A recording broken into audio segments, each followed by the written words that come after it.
2 Corinthians chapter number 5. We're reading verse number 17. Therefore, if anyone is in Christ, he is a new creation. The old has gone, the new has come. Therefore, if anyone is in Christ, he is a new creation. The old has gone, the new has come. Xa umuntu ekuKristu usisidalwa esitsha, izinto ezindala zidlule. When you are in Christ and Christ is in you, you are a new creation. The old has gone, the new has come.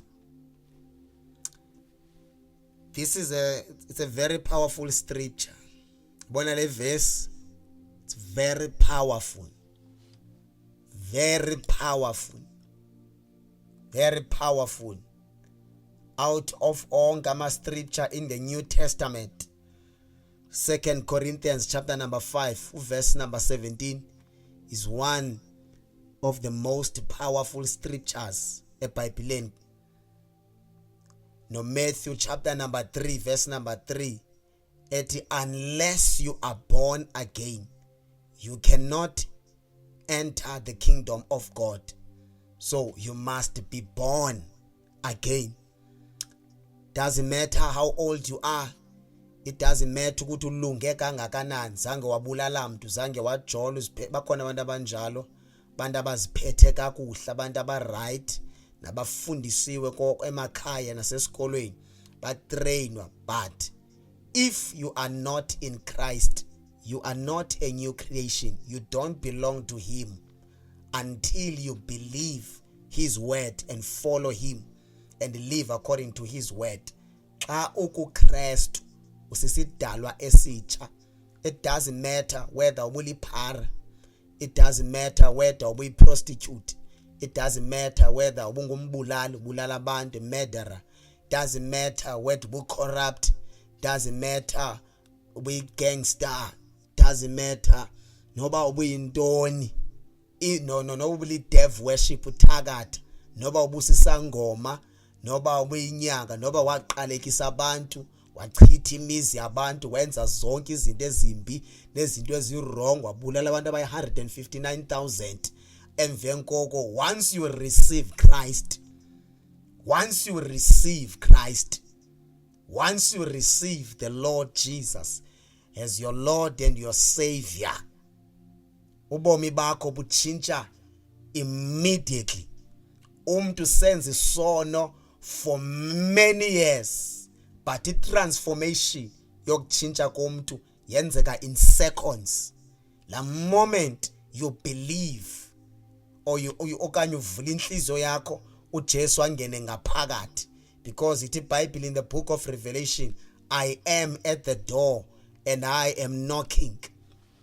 Utavula umnyango, I'm at the door and I'm knocking. So vula lizongena ngaphakathi. Once you receive Christ, noba oke wenza abortion, wayenza 3 times, 4 times, 10 times, 15 times, it doesn't matter how many times wayenza. Once you receive Christ as your Lord and your Savior, when you die, then uJesu abesephila pha ngaphakathi kwa, basisidalwa esitsha. You become a new creation. Zonke izinto ezindala, the old things have passed, zidlule, zingcwatshiwe nguKristu, bayindalo entsha. Noba ubusisidakwa, noba ubuyintoni, basisidalwa esitsha. Noba ulala emgaqweni esitratweni ngenagama, noba ubuwiki kangakanani. Yey, ipowerful indaba yokusindiswa. It's very powerful indaba yokuphakamisa izandla, wamkela uJesu as your Lord and your Savior, because indaba yesono, isono phambi kobuso bukaNkulunkulu bazalwane ziyafana. Asikho isono esingcono kunesinye. Lowa ohlebayo nalowa obulala abantu, na isono qha phambi kobuso bukaNkulunkulu ziyafana. Umuntu owenza isono ezulwini ubalelwa njengomoni, but the minute you receive Christ, i-identity yakho iyatshintsha. Umzekelo, mna ndingumXhosa ngokokuzalwa, ndingumXhosa, ndiphuma kwitribe yakwaXhosa. Number 2, ndithetha isiXhosa. Isiduko sam ndinguChezi, ndinguTenza, ndingumKhabela, ndingumangena, ndingumTshethu, ndingumkhonto ubomvu, njalo njalo. Ngasichaza kuyophelela zizinto eziyana endandikade ndizazi ndizizo, kodwa ndathi xa ndithola uKristu Jesu kwaqaleka impilo entsha. It doesn't matter ukuthi ubomi endandibuphila before abusabalwa, bacinywa, barajwa nguNkulunkulu, kodwa kwaqaleka impilo entsha. That's why ndingumKristu. Xa iBhayibhile ithi xa ithetha mna noKristu we are one. uJesu phila apha kumna, ndiphila kuJesu. My life is hidden in Christ and Christ is hidden in God. So ke ngoku njengoba ndiphila lo mpilo injalo, lo nto indenza ndibe powerful ndingekathandazi. I-identity yam indenza ndibe dangerous kwi-kingdom of darkness ndingekathandazi. My identity iyodwa nje yenza ndibe dangerous, beyingozi kwaSatan, beyingozi kumademoni, be-dangerous kuma-devil worship, ama-satanist, ama-principalities, zonke izinto. Why? Because I have received Jesus owohlula, wanqoba, wadestroya isono at the cross, wadestroya ama-curses, wadestroya everything uSathana wekade embambe ngayo umntu.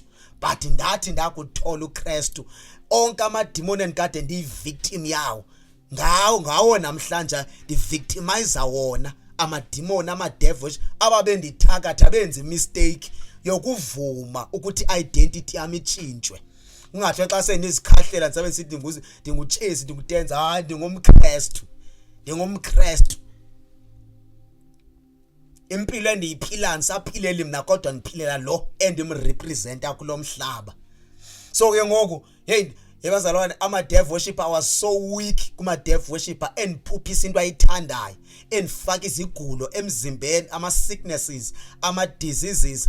uSathane esenza into ayithanda because I was so powerless, I was so weak, because isono sasibangela uSathane ukuthi abe ne-power over my life. But on the day endandisamkela ngawo uJesu, mamkela ndisela utshwala, ndimamkela ndiphume eklabhini ndawungena enkonzweni, on that day impilo yami yatshintsha completely until today. Tshintshwa nje ngamandla e-decision yokuthi namhlanje ndiyavuma to be transformed by the power of God's word. Ndatshintsha completely. Onke ama-curses awakwasivungu athi noba yafika yandiskena ithi i-curse yakwasivungu asikwazi uba singahlala kulo, because lo mntu already uyi-blessing. Lo mntu already asinandawo esingahlala kuyo. Zonke ii-curses zase-Eastern Cape, zonke ii-curses zakwaXhosa, zonke ama-strongholds akhona, ii-curses zakwaXhosa, ii-curses zase-South Africa, ii-curses zase-Africa azisenandawo kum, because I'm no longer a slave of sin. I'm no longer a slave of ama-curses, because i-identity yam yatshintshwa kukwamkela uJesu, ukuvuma uKristu ukuthi abe inkosi nomsindisi wempilo yami. I am jonga ngenxa kaJesu ongene kum, I am very powerful, andikathandazi. uSathane ndavele ndamoyisa ndingekathandazi, ndingekayazi noba kuthandazwa kanjani, ndingekayazi kwa i-fasting, ndingekawazi ama-scripture, ama-verses, ndingekazazi kwa imfundiso, just ukwamkela nje uJesu. Ndamamkela uJesu ku-Friday sese-University eCape Town, ndamamkela uJesu Friday ndiphume eklabhini kuthiwa kuse-industry elapha ngaphakathi etown, naphuma eklabhini ndawuthatha uJesu. On that day, in just in seconds, impilo yami yatshintsha. Amademoni awendibophe for many years ndawoyisa ngepower of decision, yokuvuma phambi kwabantu ukuthi ndiyamvuma lo Jesu, ndiyamthatha lo Jesu, makabe inkosi, abe ngumsindisi wempilo yami. I was saved, transformed completely just in seconds nje. Zange ithathe kwa iminute le indaba yokusindisa, it's very powerful. Zange ithathe minutes, zange ithathe hours, azange ndibe transformed after sendiphume enkonzweni. ngala moment nime ngaphambili ndiphakamisa izandla ndimvuma uJesu phambi kwabantu angena ngaphakathi yatshintsha identity wasithathela kuye zonke ikhesi zakwasivungu wasithathela kuye zonke izinto yatshintsha completely. My mind was transformed, my heart, my conscious, indlela engicinga ngayo, my thoughts were transformed. Yonke into yenzeka ngespeed because I became a new creation. Lento it does not take time. Ayithathi ixesha lento yenzeka immediately. No, sometimes it ayidingi into bani uthi understand because xa usafika lelo kuthiwa yamkela uJesu ingaconfuse sometimes. Bajonga kuthiwa madamkela uJesu ongena ngaphakathi ungena kanjani? How will I know ungenile? Nyani zawutshintsha ngayenza ndingayi-understand. Ndangenayenza ndingayi-understand yatshintsha identity. Yatshintsha completely. Ndamamkela uJesu ngathi ndiyadlala. Yabona umuntu xa ndimamkelisa uJesu, xa ndimamkelisa umuntu uJesu anandaba noba nomntana una 2 years, nomntana una 5 years, noma umuntu endihlala naye esitratweni, I always make sure that I plant the word of God. Noba umamkela ingathi uJesu uyadlala, mna ndiyathandaza because I know it's a covenant ukwamkela uJesu. Njengoba ndithetha lawo magama umuntu ndimamkelisa uJesu, it's a covenant, yatshintshwa i-identity yakhe. Noba ngahamba yena phinda uphilana kanjani, I know one day is one day izaphinda ivuka into engaphakathi imkhumbuza ukuthi wena wenza i-covenant noNkulunkulu. Ayikho kwi-decisions zonke in your life owake wazenza, ayikho i-decision that can be compared nale ngoba powerful, very powerful decision ukwamkela uJesu. Jesus will never force anyone to follow him, to believe in him. That's why simshumayela uJesu ithi abantu ukhona uJesu onje nanje owenza 1 2 3 njalo njalo. So we don't force people to follow Christ. We don't follow people to ukuthi bazinikele kuJesu. We just preach Christ. We preach his gospel. Umuntu ngokwakhe because umuntu unikezwe the power of choice to choose whether you choose ukuphila okanye you choose ukufa, whether you choose ama curses okanye you choose ama blessings. Udade uMoses advise you ukuthi khetha ukuphila. So once wathola uJesu ama benefits are too much. I powerful ndaba Jesu. Ndijonga ndifuna umbona uJesu ba u powerful wena ungekathandazi. That's why sithi uthi uba nomprofeti. One prophet ithi my people perish because they lack knowledge, because of the lack of knowledge. Umprofeti Hosea uthi because of the lack of knowledge kunabantu who are perishing. So lento yongawazi amandla kwamkela uJesu, sivumelwano owasenza wena noJesu sinamandla kakhulu le decision. Inamandla kakhulu.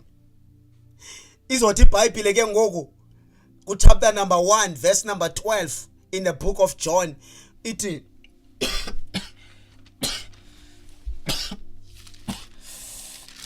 hey Nkosi yami phuma namhlanje. Azothi verse number 12, yet to all who received him, to those who believed in his name, he gave the right to become the children of God.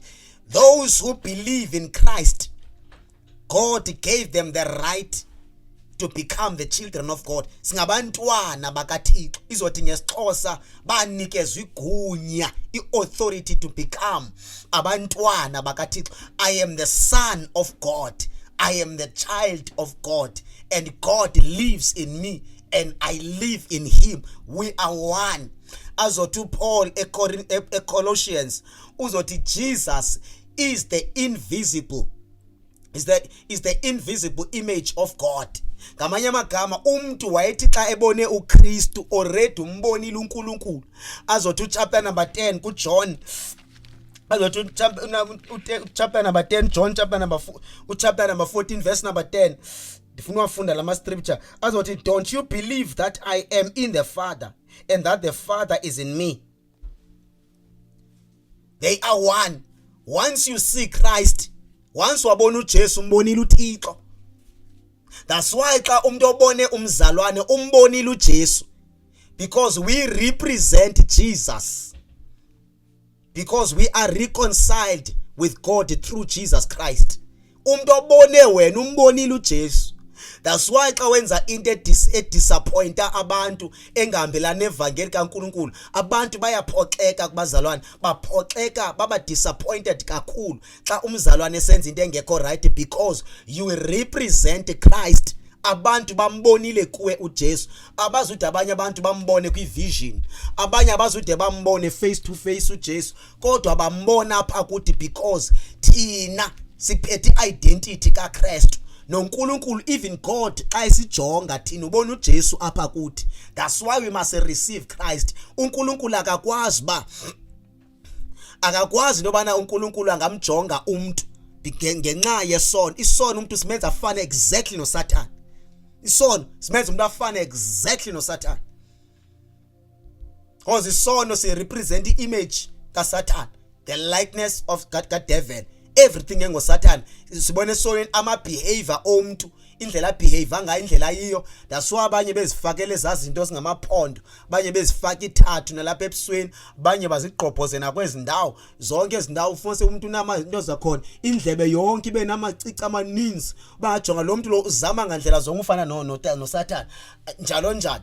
uSatan nawe unjalo kwa ubuso bakhe ingathi imbuzi. Yebo, bena lawo maphondo akhona, bena la ayi kule ndawo. Emzimbeni wakho ugcwele ithathu uSatan, ugcwele ithathu umzimba wonke, unjalo uSatan. So ke ngoku nabantu bazama ngandlela zonke abamthanda ufuna ufana naye. Omnye azifaka ithathu ebusweni, yebo oyeba ngene babona abanye bezigqobhoze ubuso bonke befaka into eningazazi, bajonga lo muntu uyafuna nyani ufana noSatan. So thina sifana noKristu. Yebazalwane, thina asikho kwi-level kaAdam. uAdam ungaphansi le apha kuthi. Thina si above than uAdam. uAdam, he was created, wathathwa wabekwa endaweni yaphi yaseGarden of Eden. After ethathwe wabekwa khona eGarden of Eden waphila. But thina uJesu ufike wazongena apha ngaphakathi, uphila apha kuthi, nathi siphila apha kuye.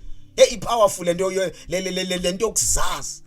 Ungekathandazi, asikafiki prayer, asikafiki principles of God's kingdom, asikafiki kwizinto ezininzi ezifundiswayo ebandleni. Just that decision yokuvuma uJesu mamkele abe inkosi nomsindisi wempilo yakho, indlela yokungena in God's kingdom, indlela yokungena embusweni kaNkulunkulu. Unamandla nje umuntu osindiswe engekathandazi, namandla umuntu osindiswe engekafast.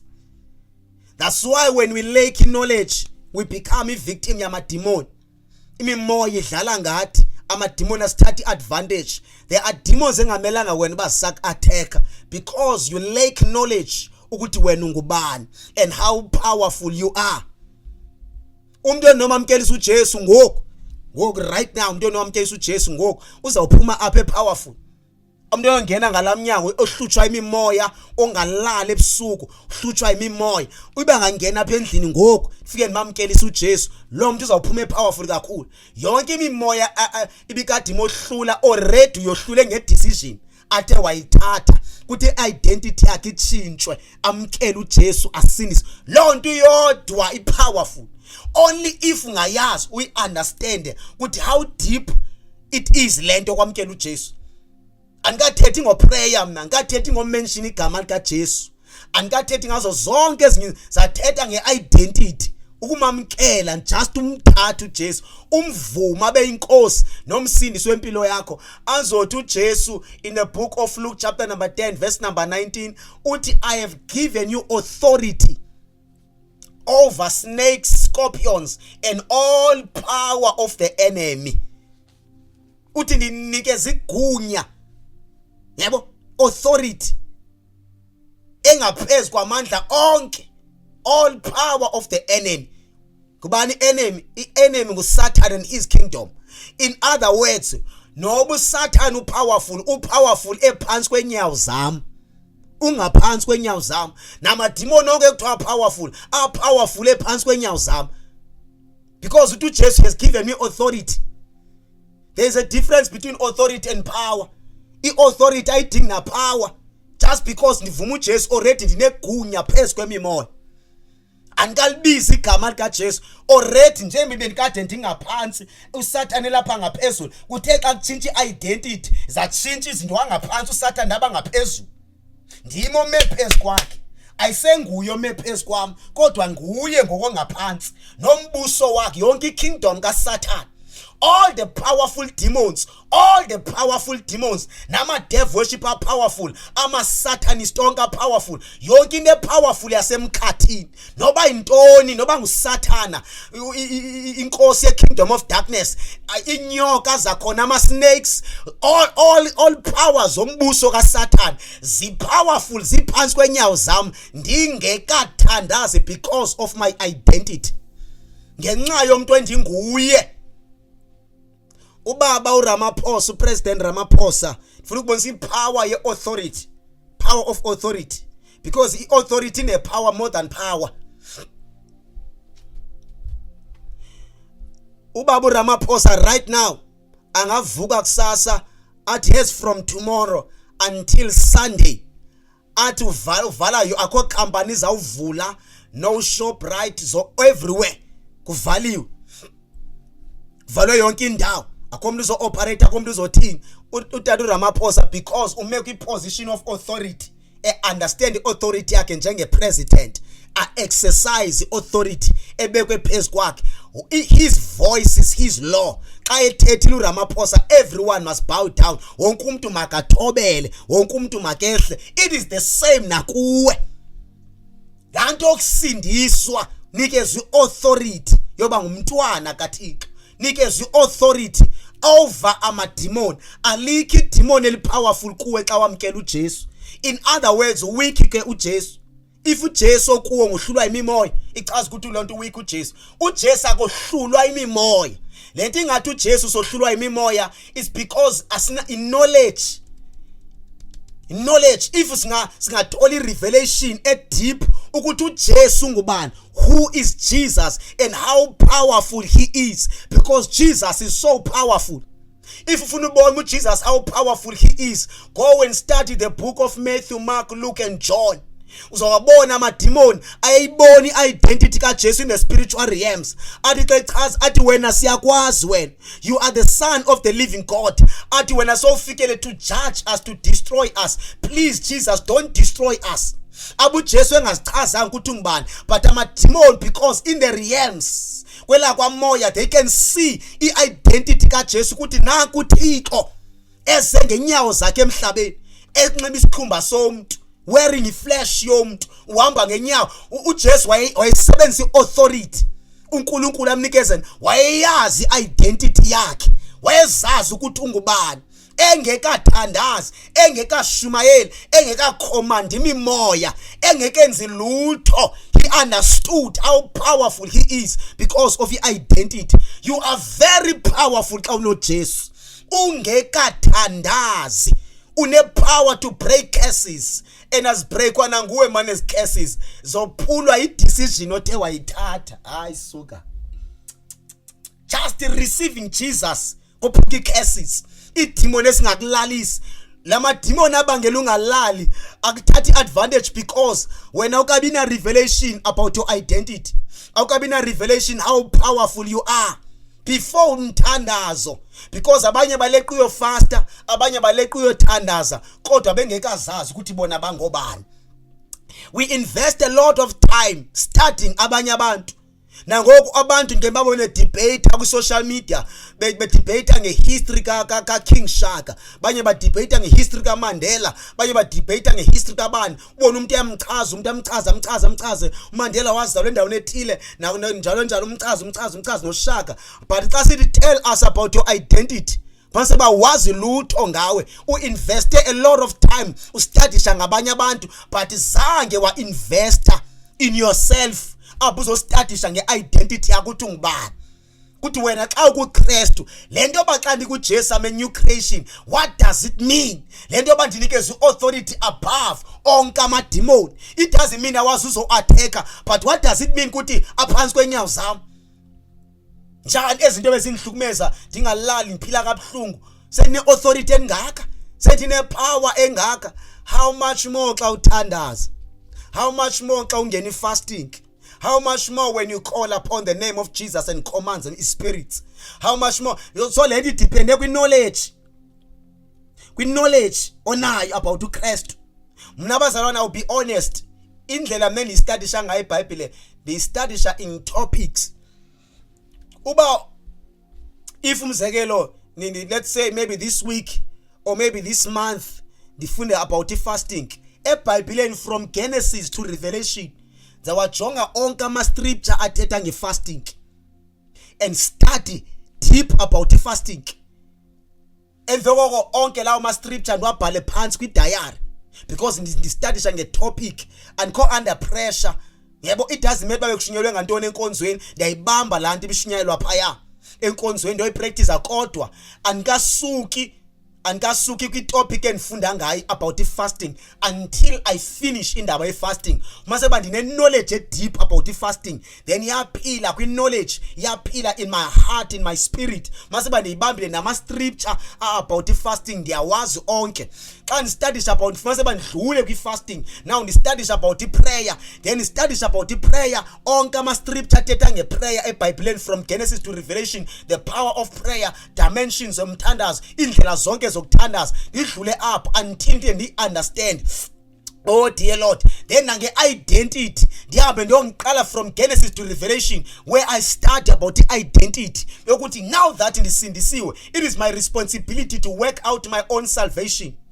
Ndizazi ukuthi xa ndikuKristu ndingubani kuze ndingabi victim yamademoni, kuze uSathana angadlali ngami, uSathana ngezinto ayithandayo ngami. So iBhayibheli ndiyifunda in topics.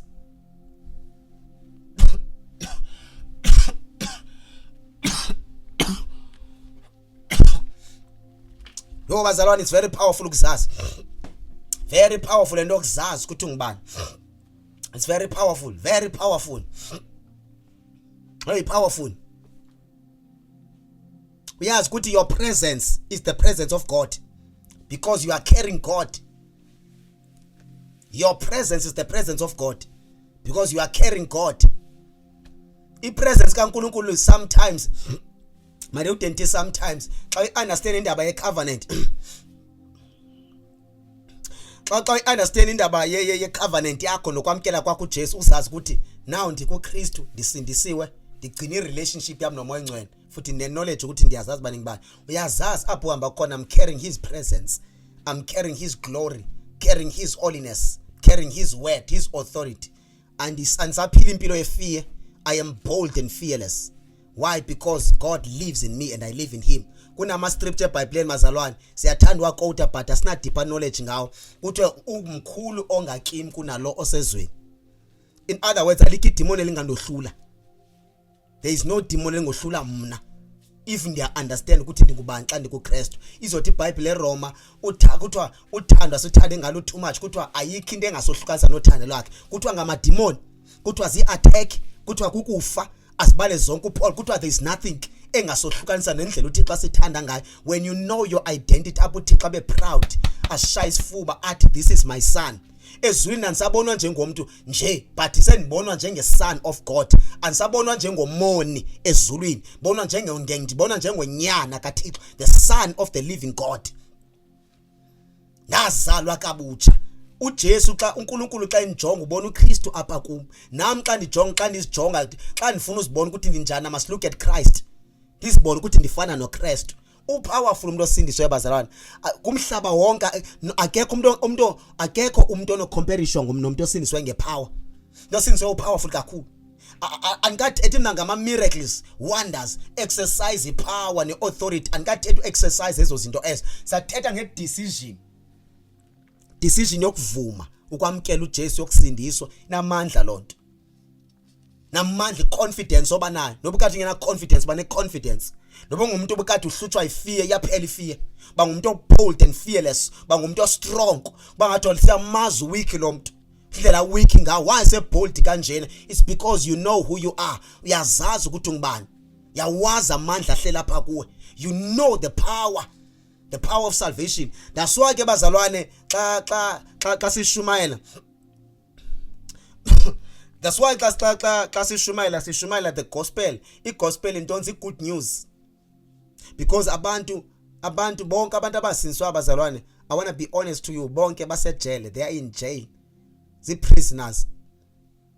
If ungahamba uye kwelizwe lakwaMozo wabona bonke ba arrested, balokhu kunendawo bavalwe kuzo bonke, wonke umuntu ongasindiswanga kwela kwamoya libanjwa babotshiwe bonke, wonke umuntu nje ongekamamkela uJesu, oyayithatha idecision yokuzinikela kuJesu ngophelele, whether ngupresident, whether ayingopresident, it doesn't matter bangubani, no matter how loaded they are financially, no matter ngokwe standard of the world, no matter how wise they are or how powerful they are according to the standard of the world, abo bantu abo kodwa in the spiritual realm they are arrested, they are the prisoners. Kunendlela uSathane abasebenzisa ngayo. Then kuzoba nabantu abanjengathi thina, we are liberated, we are free, sakhululwa nge-decision yokwamkela uJesu. Yoba ngamamkela uJesu sindisiwe, umamkela uJesu ngokudakiwe, mamkela uJesu ziqolwa zonke izono zakho, zonke noba zinjani. uJesu wakwazi uxola uPaul esenguSaul ebulala abantu, killing many people, destroying the church of God, but wathatha decision to follow Christ after an encounter, watshintsha completely, watshintsha negama lakhe, komjongo uNkulunkulu wamsebenzisa safika ezulwini emiqhele. That's why uJesu ngamelanga umlahle man. Hayi. Yabona uJesu ungazohlukane naye. Jo le ndaba kaJesu ibhlungu. Ngiyeni xa sengihlele ndipictureisha ndibe nento ethi what if ndingamlahla uJesu ndibuyele ezweni bavele bandidubule. Lo novele wandidubula ndivele ndibhubhe ndihambe ndibheke esihogweni. After ndibhubhile ndabheke esihogweni yena isheke imdlalento. After imdlalento avela sindiswa. Mina ndijikele icovenant, ndajikela idecision endayithatha ukwamkela uJesu, ndavele ndabuya umva. After ngibuyela umva ndibuyele ezweni ndavele ndafezweni. Kanti uSathane kudala endilindile lo ndibulele avela amkela uJesu asindiswa, asole ngokubulala, ahambe shumali ephethe testimony ethi ndandibulala abantu, uxela mina ndiyatsha ngapha. That's why xa sowutholile lo musa ngazohlukane noJesu. Indaba yomusa ibhlungu kakhulu. Umuntu yakwazi ukugwazwa iboyfriend yakhe nentombazane yakugwazwa eGrahamstown, Grahamstown, I'm not sure, or Alice, I'm not sure. Lo wakugwazwa iboyfriend yakhe yampisa, menza ama-pieces, yamfaka isuitcase, after umfaka isuitcase yomlahla, bafa besemjolweni ababantu. Yebo, athi bebulala naphazi prisoners eziya. Ngabona bekamthatha decision to follow Christ. La ntombazane ifeka abhlungu. Kodwa ekufenkwayo kabhlungu iquestion ithi ngaba wasweleke emasazana noJesu, wayithatha impilo yakhe ayinikela la kuJesu. La mfana usaphila lowa, la mfana useprison. What if ngafika abashumayeli njengoba abashumayeli bengena esijele beshumayeli bafike bashumayele kula mfana, la mfana aphenduka asindiswe. And after sindisiwe athi ndabulala ndivele kuSABC ndibulela igirlfriend yami, after ngibulela igirlfriend yami bla bla bla egameni kwexesha ndasindiswa. That's why ungazi ufune uhlukana noJesu, because nomuntu ongenza isono sokubulala wena if angenzela umusa aphenduke, because uJesu uthi angabonke abantu bangasindiswa, even aluthakathayo bonke, akakhethi buso bamuntu bonke. uJesu ufuna abantu baphathe le identity yokusindiswa. Athabo sonke mase bandithi I am born again, I am the child of God, I represent Christ, I am the ambassador of God's kingdom. They represent the kingdom yasezulwini. Yabazalwane, you are powerful. Andifuna uzithathe kancane kule decision yokusindiswa. Andifuna kuzo no matter ubungayazi how powerful it is into yokusindiswa, it's very powerful into yokusindiswa. Sicknesses have no authority ukuhlala emzimbeni wakho. Sicknesses, diseases, demons, zonke izinto azinalungelo ohlala kulo mzimba. Lo mzimba belongs to Christ. Umzimba wako, your body, your blood, your veins, your bones, your marrow, your eyes, your nose, your hair, everything about you belongs to Christ. No sickness, no demon is allowed ukuhlala kulo mzimba. Lo mzimba lo belongs to Christ. That's why I say to Paul, we must be careful with these schemes zika Satan, because uSathana, that guy namaqhinga uSathana. uSathana uclever uSathana. Tsotsi uSathana unclever. That's why uSathana uzama ngandlela zonke ukuzenza ukuthi mdoubt uJesu, wadoubt amandla kaNkulunkulu. Utsuba ne relationship nomoya engcwele njalo njalo. Suyifunda lencwadi, don't study this word because you will know who you are. Because once you invest isikhathi studying this book, you will know who you are. Because the more you study this book is the more ingqondo yakho gain knowledge, and then you become powerful, and then you become dangerous to his kingdom. Nomthandazo wakho uyatshintsha when you study this book. Is the more uba confidence too much, uba bold, even so face namadimoni majonga hayi man ndandibaleka amadimoni elalini yami apho ndisuka khona kwilali endisuka kuzo kuyathakathwa pha komnye unyaka ndisakhumba ngophi unyaka, I'm not sure kunyaka apho every weekend wakungcwatywa abantu bethwetyulwa bemka pha, nami ndandisoyika ndiqomba ndingafana nini. Ezinye friends zami eziyi4 zawa nemoto zamka zoyi4 zabhubha zoyi4 bathunzeliswa. Umuntu mose xa efe ngendlela engaqondakali basisithunzela mose sithi simncwabile siphinde simbone ukuthi uyabona akusahanjwa ke xa sekunjalo kwezinye indawo. Bathathwe bavalwa phezulu wardrobe in. Ndandiphila in fear ngiqoma one day uthi nami ndawuze ndimke ndawuhlala eCape Town nako senze eCape Town Nkosi yami ndive kuthiwa nobani umkila kasekho nobani ukuthi umkila kasekho ndiqoma ndiyawoyika ama dev worship ndiyaboyika abathakathi. Awu Nkosi yami ndathi ndakuthola uJesu I became powerful. Ngo ndiyangenelalini yami ndithi akona oyi1 apho ngandithakatha and akekho nyano ngandithakatha.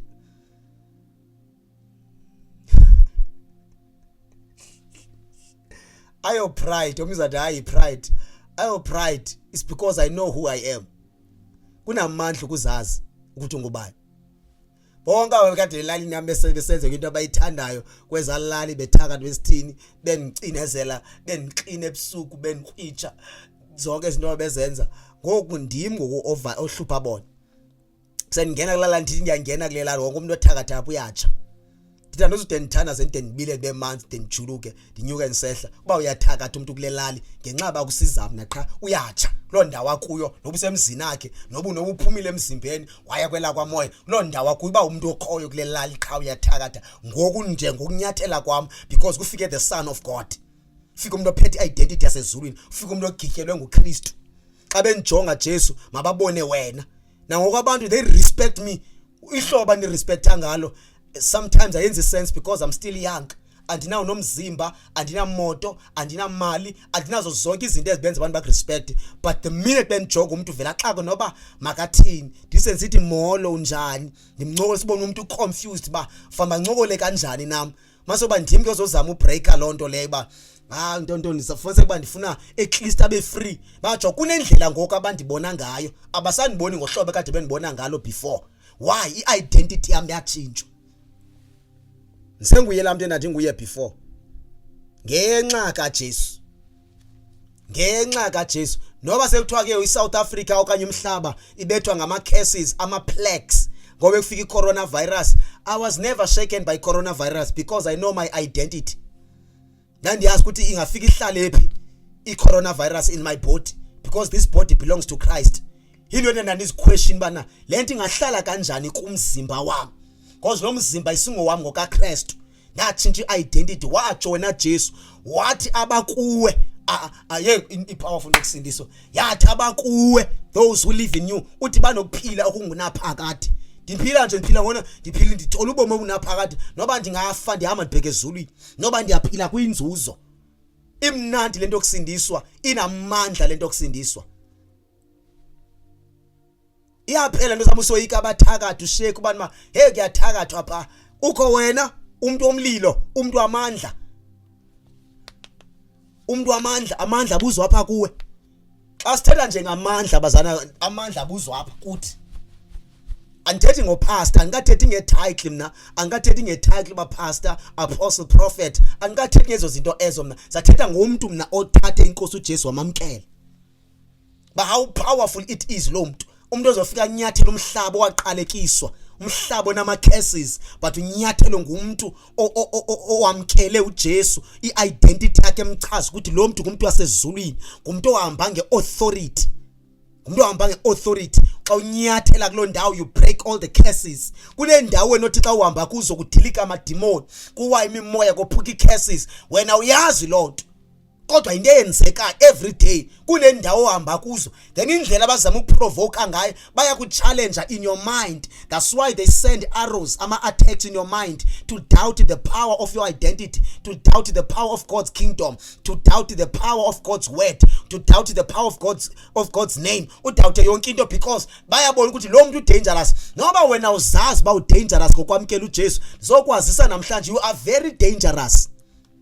You are very dangerous when. That's why uSathane engafuni ukubona. That's why uSathane ezisa abantu ukuthi mabazoku-attacker, abanye bangakufuni emsebenzini, abanye bangakufuni esikolweni, abanye bangakufuni kwindawo zokuhamba kuzo. It's because awusafani nabo before. Babekuthanda before because babekuthakatha and wawuthakatheka. Kodwa uthema uthola uJesu abasakwazi ukubulala, abasakwazi ukudestroya. Why bengakwazi ukudestroy? La tshintshwa i-identity yakho.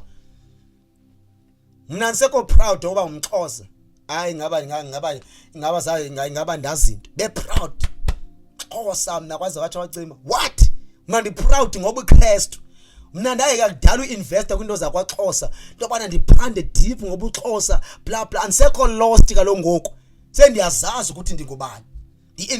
Energy yami nesikhathi sami esininzi ndiphicotha isibhalo yokuzazi ukuthi mina ndingubani. Ngela xesha ngise proud ngoba uXhosa ndandithi noba ndizawulwa ndithi ndinguChesi, ndinguTenza, ndingumkhabela, ndingumkhonto ubovu umtshethu, ndive kuba kunamandla endiwavayo. Just nje ndiyazikhahlela ndiyazikhumbuza ukuthi ndingubani. Chaza Nkosi yami indaba ye-identity namandla. Hayi yabona lapha zawubetha umuntu ke ngoku. Khona ezamshaya because ndiyazikhahlela ndiyazikhumbuza ukuthi ndingubani. Ndisibiza ngabantu njalo njalo. Yebo. So inamandla lento yasezulwini.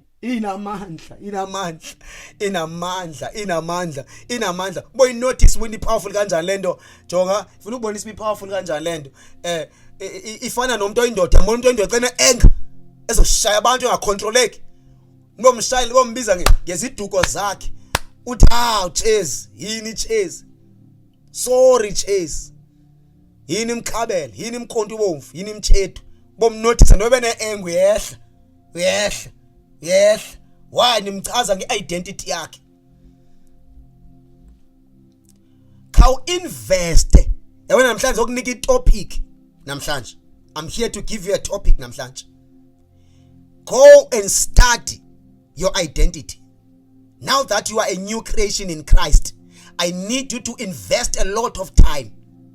With my identity in Christ. Okay, no, take Christ my identity. Be topic yakho leyo. Yoqala kwiGenesis chapter number 1, verse number 26 and verse number 27.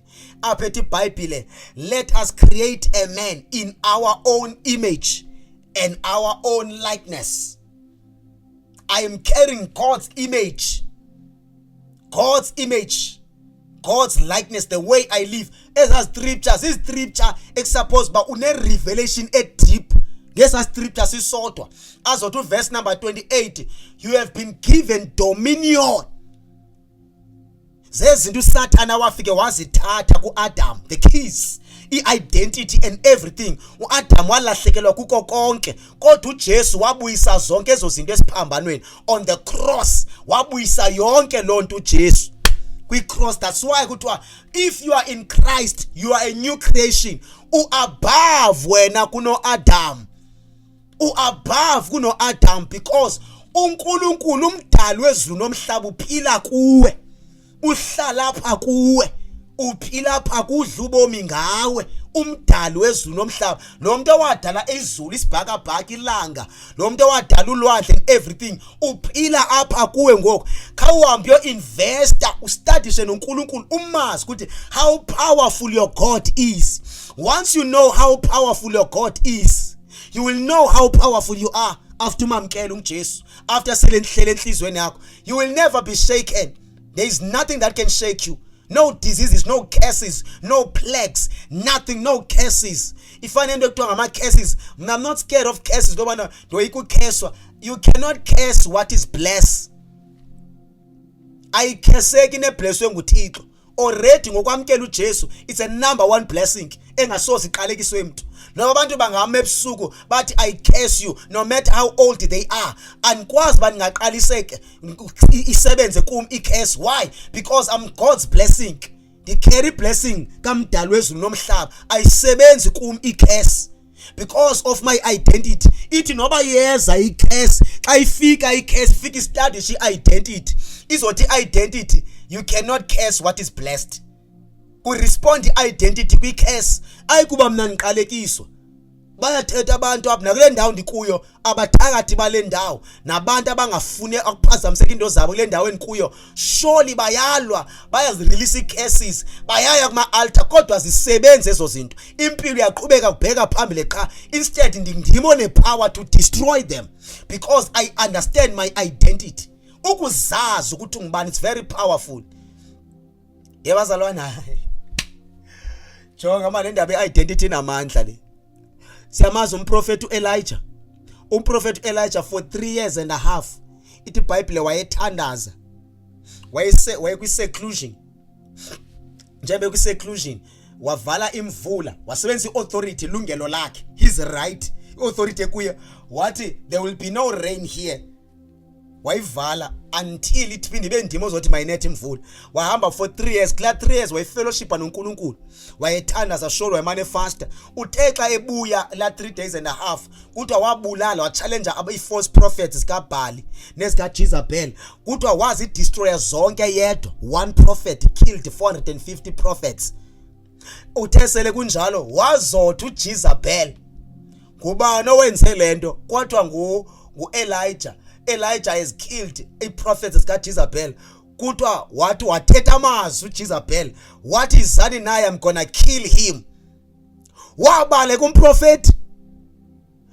Wabaleka umprofeti. For 40 days he was running away from Jezebel. For 40 days non-stop. God was surprised ba hayibo kwenzeka ntoni kule ndoda yabaleka kangaka ibulele 450 false prophets. Ndibonakalisa amandla am wazobalekiswa ngamazwi kaJezebel athi bring him to me I'm gonna kill him. In other words noba wayi-investe kwi-prayer kwi-fasting but still wayengenayo knowledge deep nge-identity yakhe yokuzazi ukuthi ungubani yokwazi the power and authority ebekwe kuye. That's why izobaleka kwi-false prophet wade wanqandwa nguThixo wathi hey wena stop wena uthi ubaleke kangaka awazi amandla lapha kuwe awuyazi authority lapha kuwe wayizothi ubaleke kanga hayi suka. Yazi masike udlalwa nguSathana apha masike udlalwa ngamademon apha nothi thina man ngoba ithatha kancane lokwamkela uJesu. You are very powerful wena.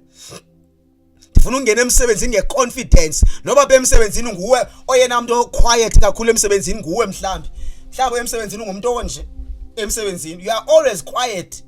You are isolated uzivala pha ecanteen okanye uzivala eofficeini yakho. You are always quiet. Usolo kunje nanje bathoko bekusiza bajonga yo kodwa azonsindiswe khawujonge lamuntu usinzwe kunjani ulusizi uyasizeleka ye man mhla wayazi identity yakho soze ube ngumuntu onje uzawufika phasa une confidence kwa ubuso bakho your smile when you speak you bold mfose ba ube ngathi nguwo in charge bengathi nguboss endaweni because you know your identity was in assignment uThixo akubekele yona kula company. Lento ongazazi ukuthi ungubani kwenza ube weak kuSathana. Not that weak kuye but that's why uSathana mazalwane engafuni ukuthi ifunde lencwadi because lencwadi kwenza uzazi ukuthi ungubani. Before fasting, before prayer, before zonke izinto, just knowing who you are very powerful, believe me. Noba ungakholwa you are very powerful. Very powerful. Tina, we are not ashamed. As you're ashamed, Tina. As you're ashamed. Yabazalwana haya inamandla lesayamkela. Sizovala ngoku benchilo mos nata won't belong. Sizovala. Nesinye scripture ngicela ukusiphinde ndisifunde. Christ my identity. Whether say right or asiko right. Esisilungu sami. Christ is my identity. Understand banting. Chapter number 3 verse 1. Colossians chapter number 3 Colossians chapter number 3. I'm going to read verse number 1 to verse number 3. Verse number 1. Since then you have been raised with Christ. I have been raised with Christ. I was dead. I died with him. And I was resurrected with him. Wena mose awusoweyi ukufa wena. Ukufa koyika wena. Ukufa kungasi ungafi. Yawazi ba ukufa iphupha lokufa ingasike wena ungafi, because once wafa wena uzobheka ezulwini. Imission yokufa ngasufe wena selusukile kuKristu, then kuyawina ukufa. Qoma simzuzile yophelela esihogweni. So ukufa kuwe akusenagunya. Death has no authority over you. You should never be scared of death. Since then you have been raised with Christ. Set your hearts on things above. Yava? Set your hearts on things above. Says best those above. Awusozozazi until you invest in this book. Azoxa iqhubeka le verse lena. Where Christ is seated at the right hand of God. Yava? Kuthiwa Christ is seated at the right hand of God in the heavenly places.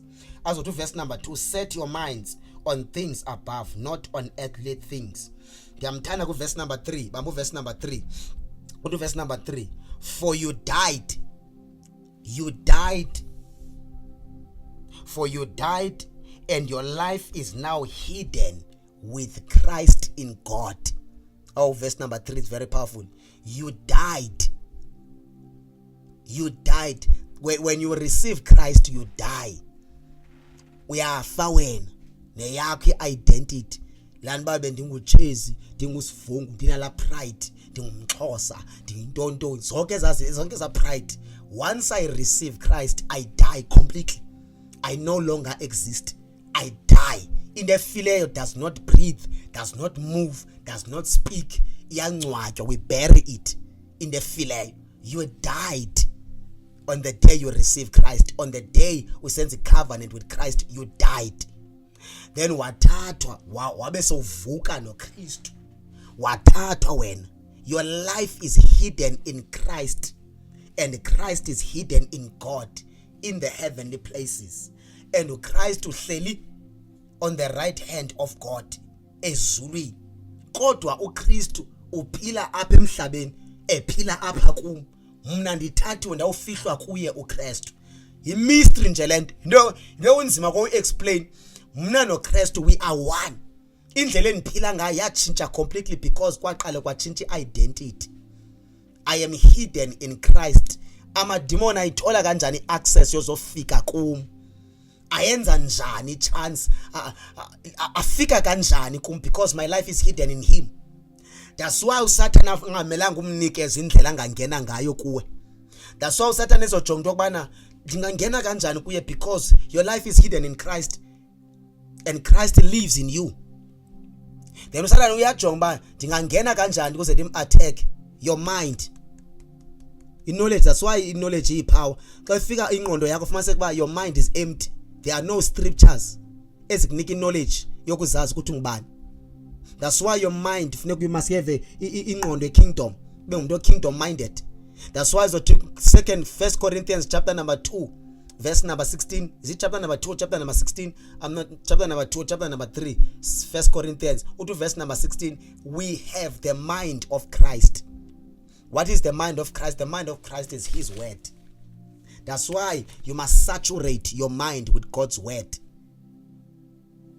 Saturate your mind with God's word. Ingqondo yakho mayigcwaliswe ngamandla ezwi kaNkulunkulu.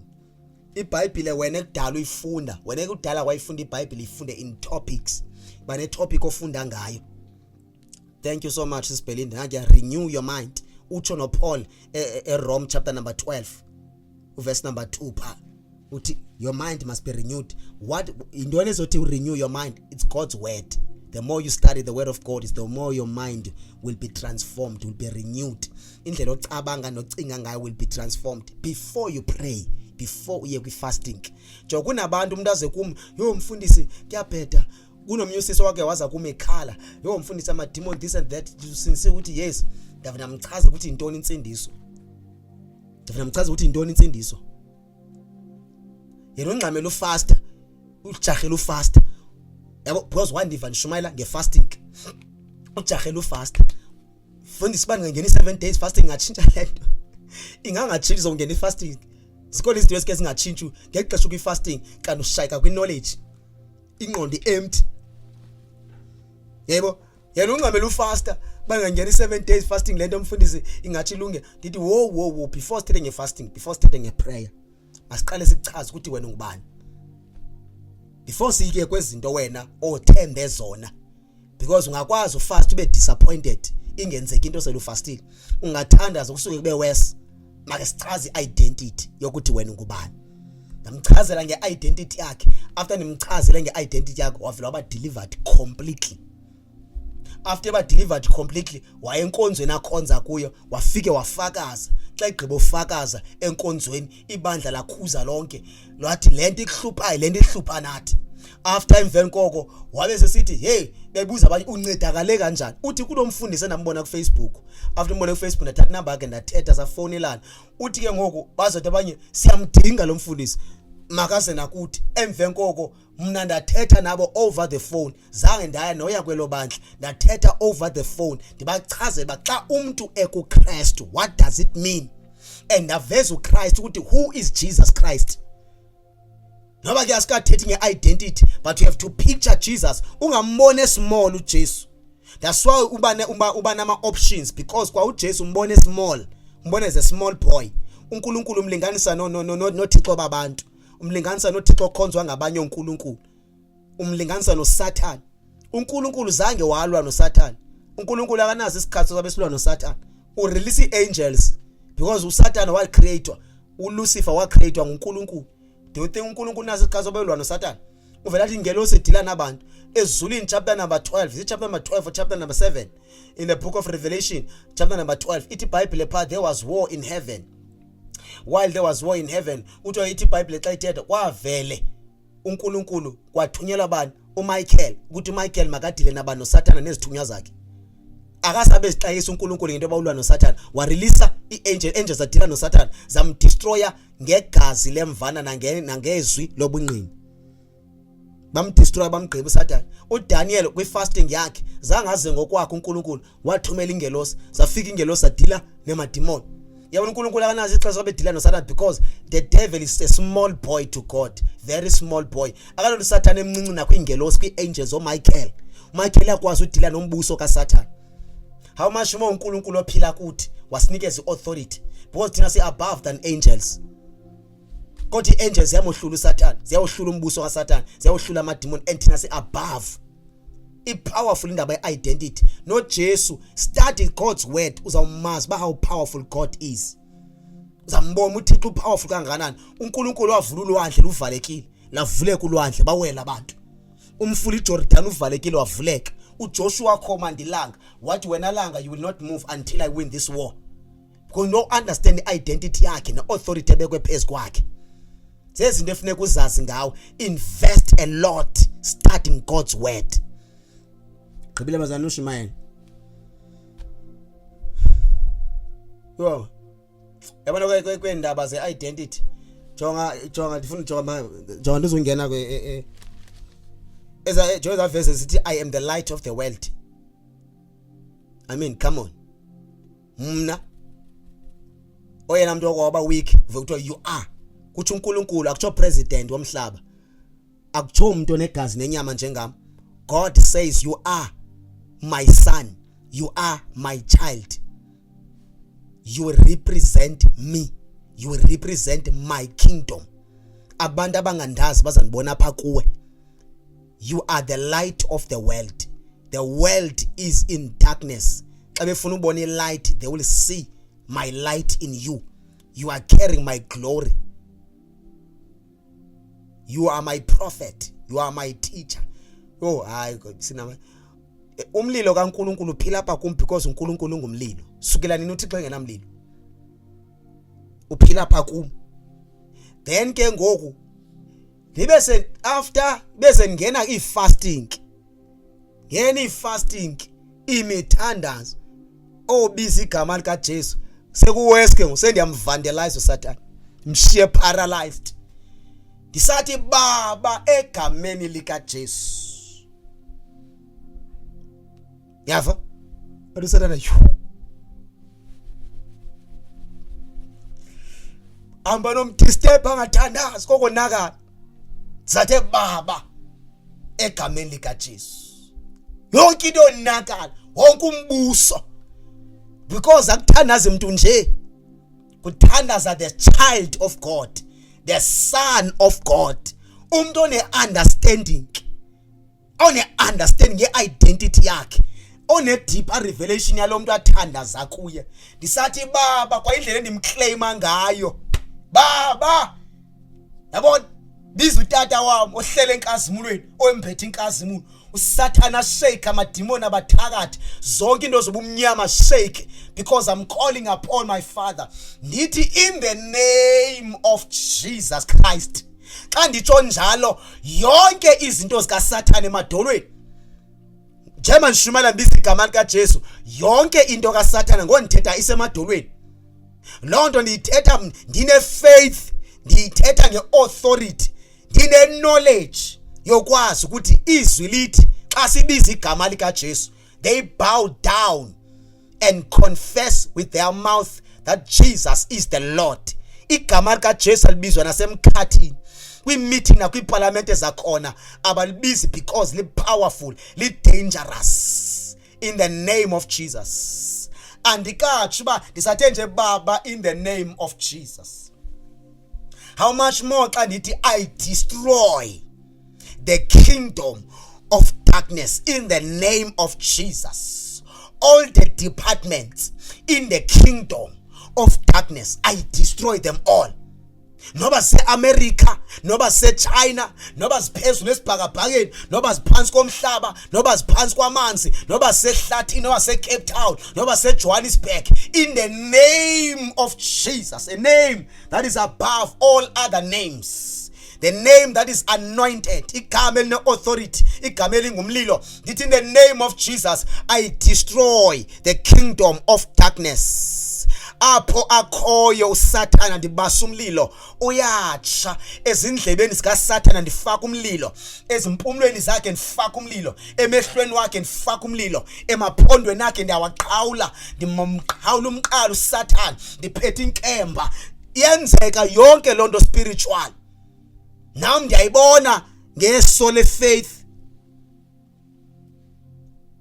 Uthi ufika loo nto yokuthandaza ke already sekuyi-disaster, vele kube yi-chaos yonke into vele kube yi-chaos, vele konakala. Your identity, Christ my identity, zazi ukuthi ungubani, zazi namhlanje ukuthi ungubani. Ngizokunika ke lo topic,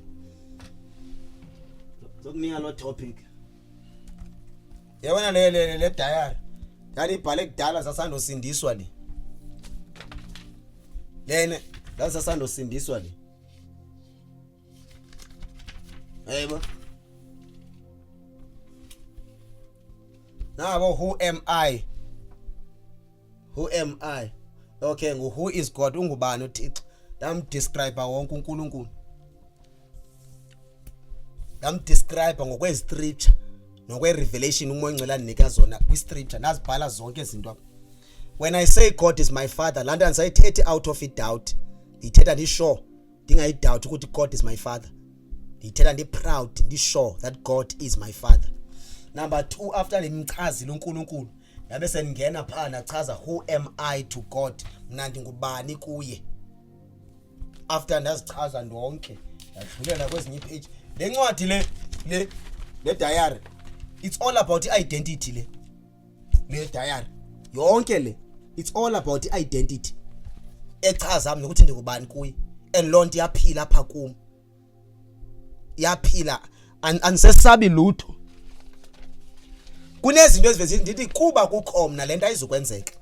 Abantu besheka besoyika ndithi because kukho mna ayizukwenzeka. Xa kukho mna kukho yena. Kubani okhoyo? Xa kukho mna kukho yena, because I represent him.